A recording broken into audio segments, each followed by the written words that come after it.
Hello, world. And you know what? Good day, good morning, good evening, good night, wherever you are. Once again, you are welcome to the Woman Be Show with your host, none other than Michelle Watson, the author of Overcome and Rise Above. How to turn the downside of your life into the downside of your challenges, sorry, into the upside of renewing your life. There's no downside of your life because you're living in the positive. I believe so because you're tuned into Woman Be, and that means you're a person of purpose. You're a person looking to transform your life from where you are now and go into or head into the desired life that you want for yourself. So once again, welcome to the Woman Be Show. And I always like to take this time to thank the lovely Marina Nani for this awesome platform on Radio Works World. She's an amazing woman doing amazing things. And you know what? I always tell myself, well, if she didn't start this platform, I would not be here sharing with you right now. So please do join me in saying a lovely thank you to Marina Nani. Great. So it's a lovely day. And you know what? I've had an awesome weekend. I am a member of the Andy Harrington Speakers Academy. And I had the lovely weekend this weekend of receiving a Speakers Award for the strongest opening to a presentation. Awesome. The strongest opening to a presentation. And you know why it's awesome for me? Because I never would have seen myself being able to receive such an award. And sometimes that is one of the things that holds us back in life. We don't see beyond our circumstances, the here and now.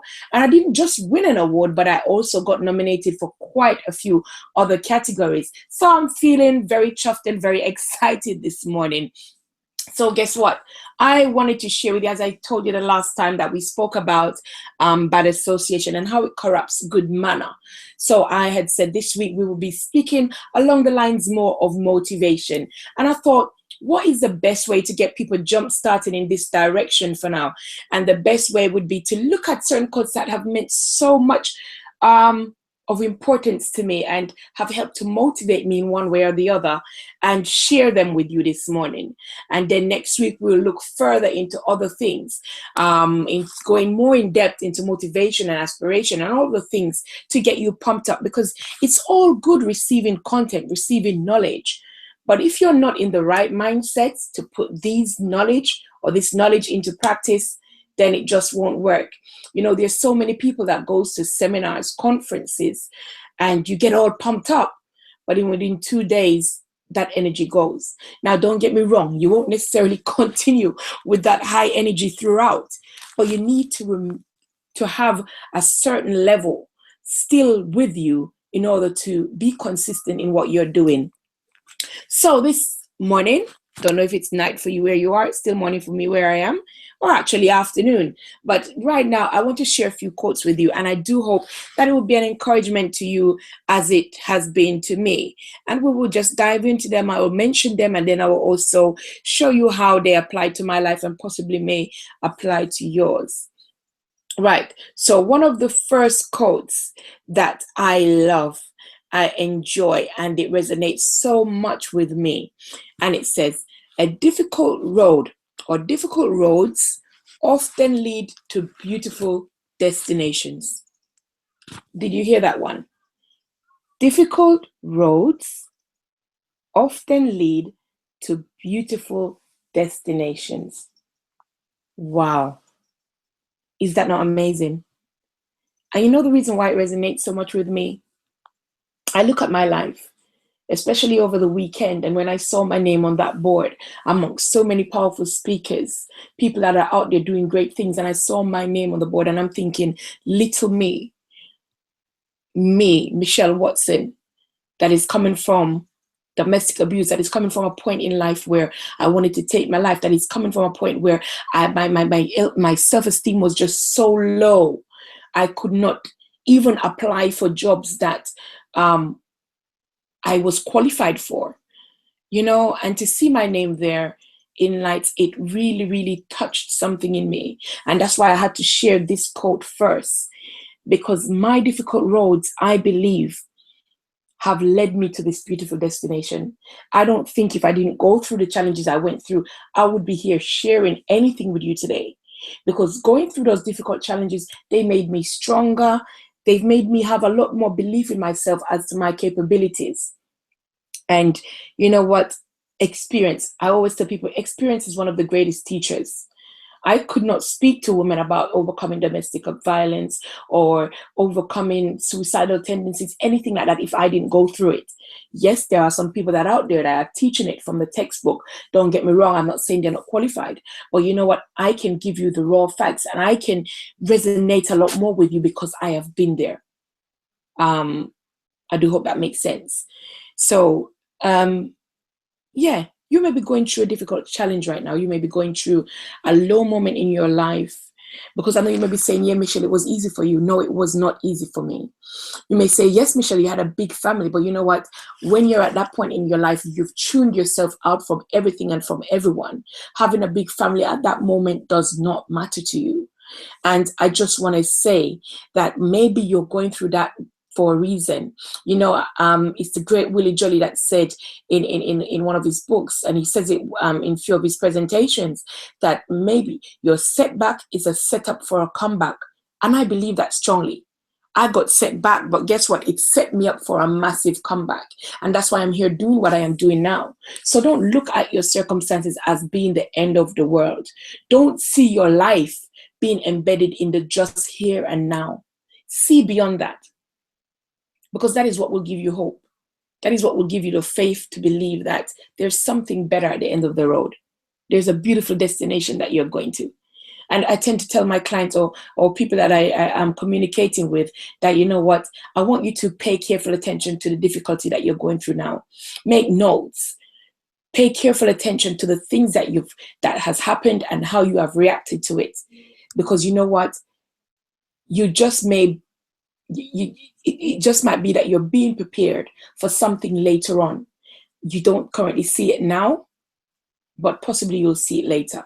I know somebody that was going through anger issues, and I remember saying to her, you know what, pay careful attention to it, because later on you just may be the person that is going to be helping young people to master that issue.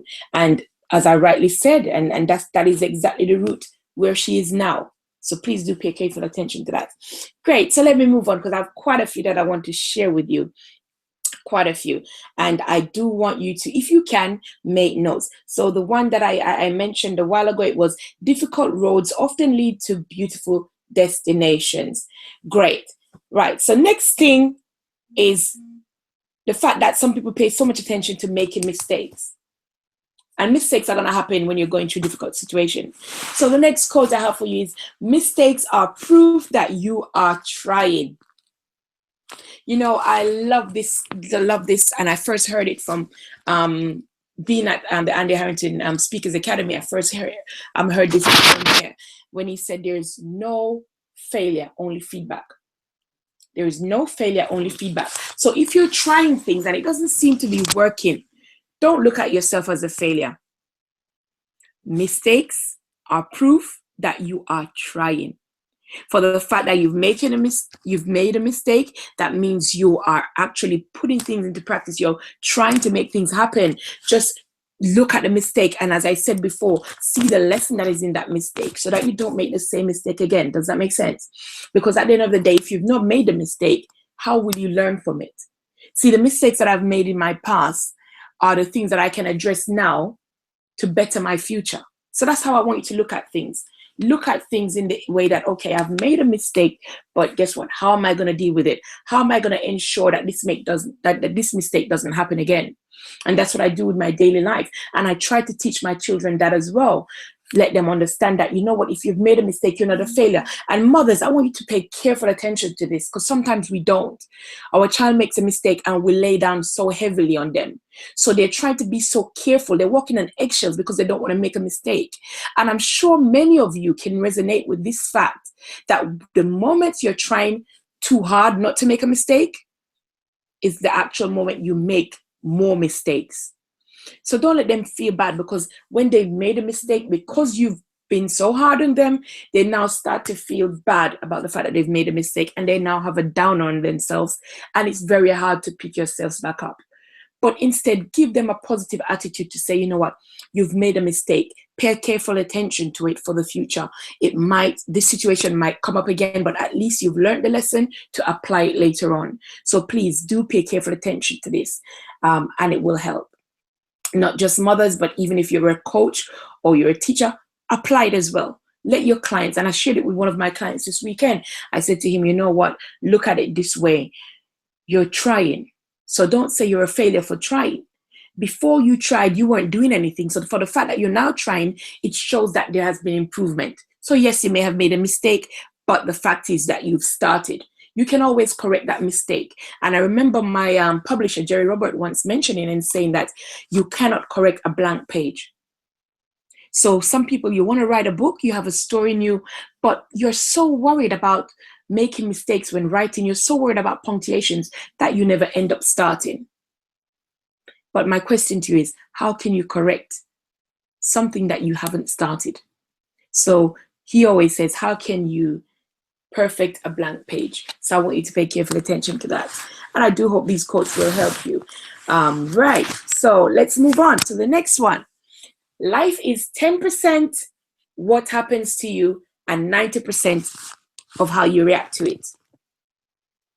And that is so true. I remember in my book, I wrote this, and I do share it around many places. And I always say, what is important is not your challenge. What is important is not your circumstance. But what is important is how you've dealt with it. Because how you deal with it determines what the outcome is going to be. And the outcome determines the results for your future. People don't necessarily remember the issue. What they do remember is how you dealt with it. So people don't necessarily remember what it is that you have done wrong, but they remember what it is that you did in the midst of that situation. What did you do to correct it? What did you do to correct it? What did you do to change the situation? That is what people pay attention to, because that will determine what the future holds for you. Great. The next one is, so if in case you're writing down, that was just life is 10% what happens to you and 90% how you react to it. So great. The next one is, do one thing every day that scares you.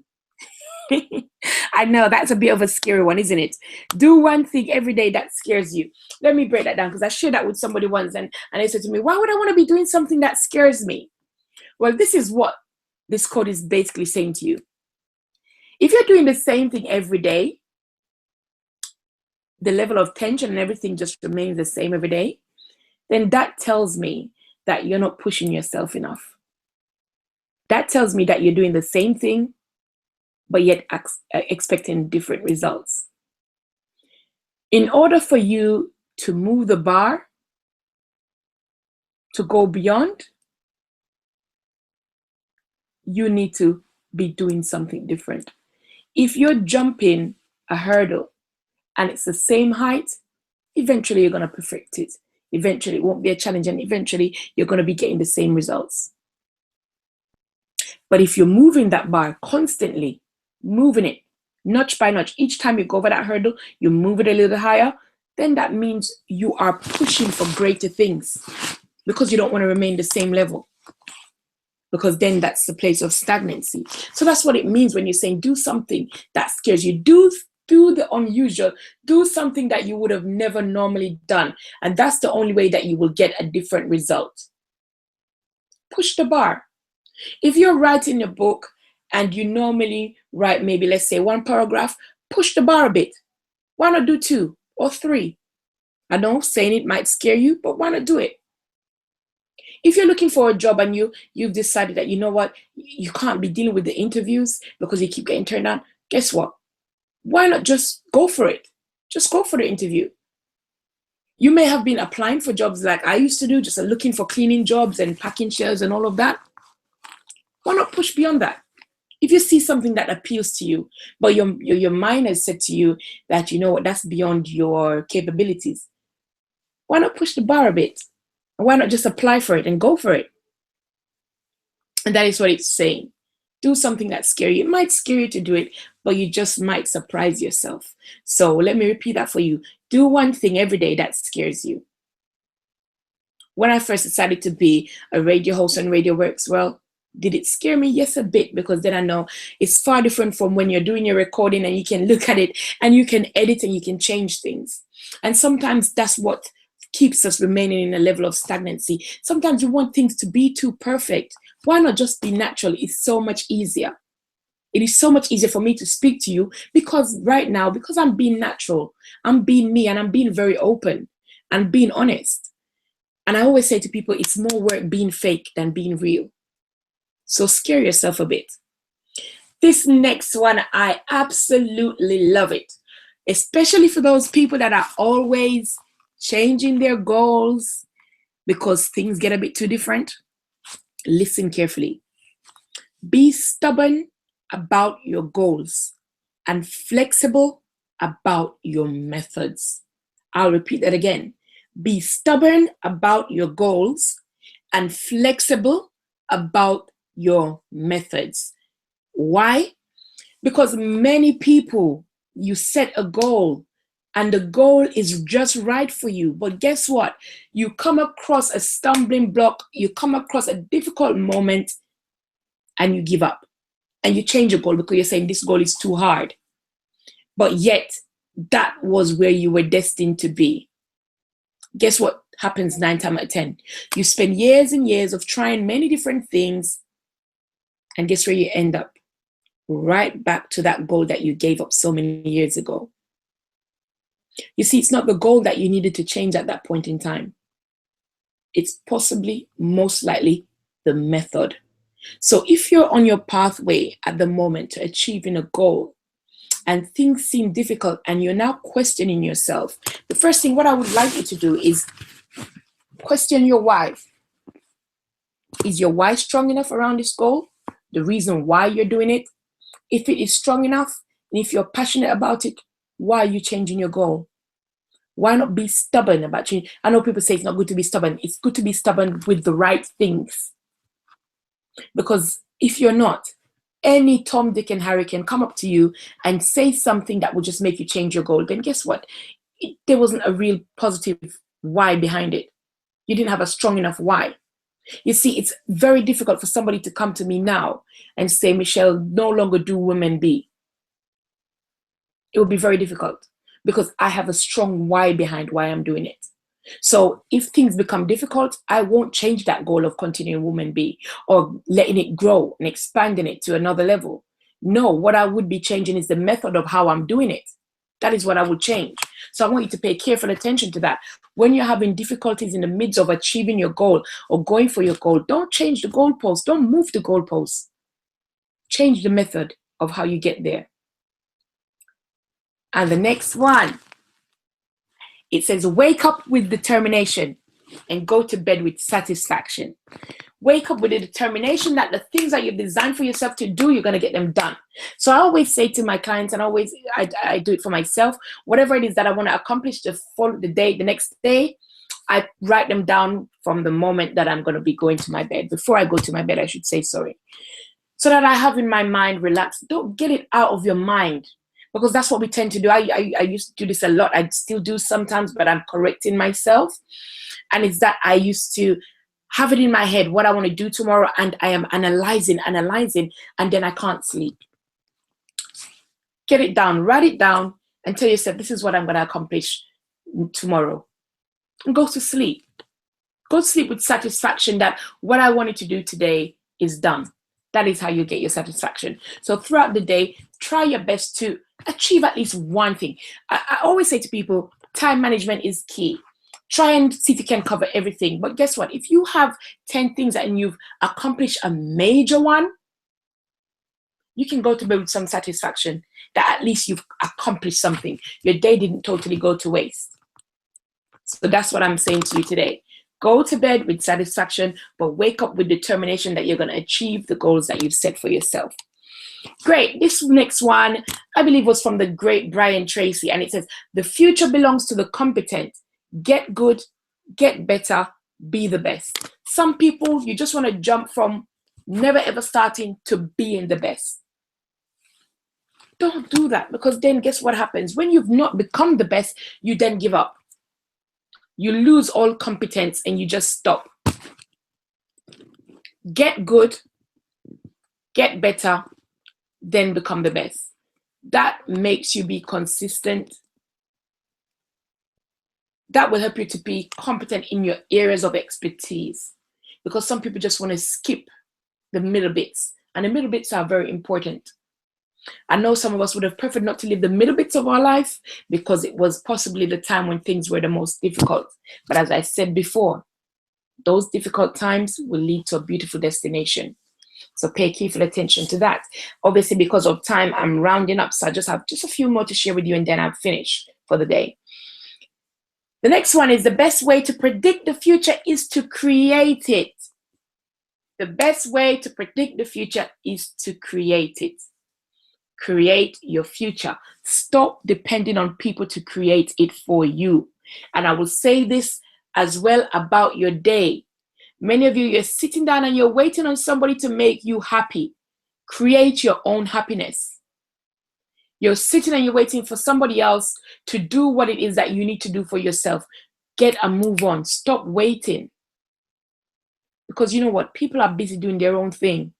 And it's not that they're being selfish, but sometimes you get lost in translation. And it's the truth, you know, and it's not on purpose. Sometimes you're that call that they forgot to make. So stop waiting on people to make it happen for you. You make it happen. Stop wishing and start doing. Don't only dream, live. So turn those visions, those dreams into action. Great. And lastly, your mind is a powerful thing. When you fill it with positive thoughts, your life will start to change. So your mind is a powerful thing. When you fill it with positive thoughts, your life will start to change. And it's not a joke. It is so very true. Start thinking positive thoughts. I'm going to tell you now, yes, there's sometimes negative will come. You're a human being. It's going to come. You live in a world that is full of negativity. It's going to come. But you're the one that controls your thoughts. I can't control it for you. I can point you in the direction of changing it, but until you take that great step to change it, it won't happen. Start filling your life with positive thoughts. I do that now rapidly every day. As soon as a negative thought comes, I look at it in a different perspective in order to change it to a positive. And that is what you need to do. I know I said that one was going to be the last one, but funny enough, my closure also has a quote anyway. And I just wanted to say that you need to stop hating yourself. If you've not achieved what you want to achieve, stop hating yourself. If you're not yet living the life that you desired so long, stop hating yourself. And that's what leads me to this quote. And that's what motivation is all about. It's about you being able to take a stance and move from where you are to get to where you're going. But I know that in the process, sometimes we end up hating ourselves and thinking that we're not doing enough. And I was there. I always used to think that I've not done enough. I used to think I've not done enough for my husband. I've not done enough for my children. I never ever stopped to think about me. Because you know what? Eventually feeling like that, I started to become into it wasn't, I wouldn't say it was as strong as a hate, but I believe if I didn't correct it early enough, it could become a hate. Because that way you can end up becoming your own enemy. And enemies don't like, enemies hate. So if you're your own enemy, that means you're hating yourself by doing the wrong things to yourself and creating the wrong thoughts in your own mind. So I just want to leave you with this quote, and it says, stop hating yourself for everything you aren't and start loving yourself for everything you already are. I want to say it again, and I want you to really think about that as I close today's show. I want you to take this with you, and if you have a pen, just write it down. Stop hating yourself for everything you are not, and start loving yourself for everything you already are. So once again, I do enjoy having spent this time with you on beautiful Marina Nani's Radio Works World Radio. And I want to thank all the listeners that have tuned into Women Be today. And for those of you that have been following and voting? Yes, before I forget, please do vote. Votes are still open. Vote, vote, vote, vote, vote for Radio Works World Host of the Year. And if you've not yet grabbed your tickets, please do remember to do so. So visit radioworks.world, radioworks.world, and grab your tickets for the 2nd of October. If you've been listening to the hosts and you enjoy them, you've not yet met them, you want to get to know them, the best place to meet them is on the red carpet, guys. So please do grab your tickets and come and join us at the Royal Host Guards Hotel, and that's on the 2nd of October. Also, I will be doing my Women Be event on the 8th of October, which is the following week. So great, we're pumping that week of October. Sorry. So the 8th of October, I'll be doing my Women Be event, and that will be taking place at the City Temple, so the gallery room at the City Temple in Holborn. And if you're listening right now, send me a text on 07578990-160, quoting the words Women Be, or email me at michellewatson@breakfreemw.com to get a free ticket into that event. So thank you once again for tuning in. And once again, lots of love from myself, Michelle Watson, the Women Be host. And you do take care and enjoy the rest of your week.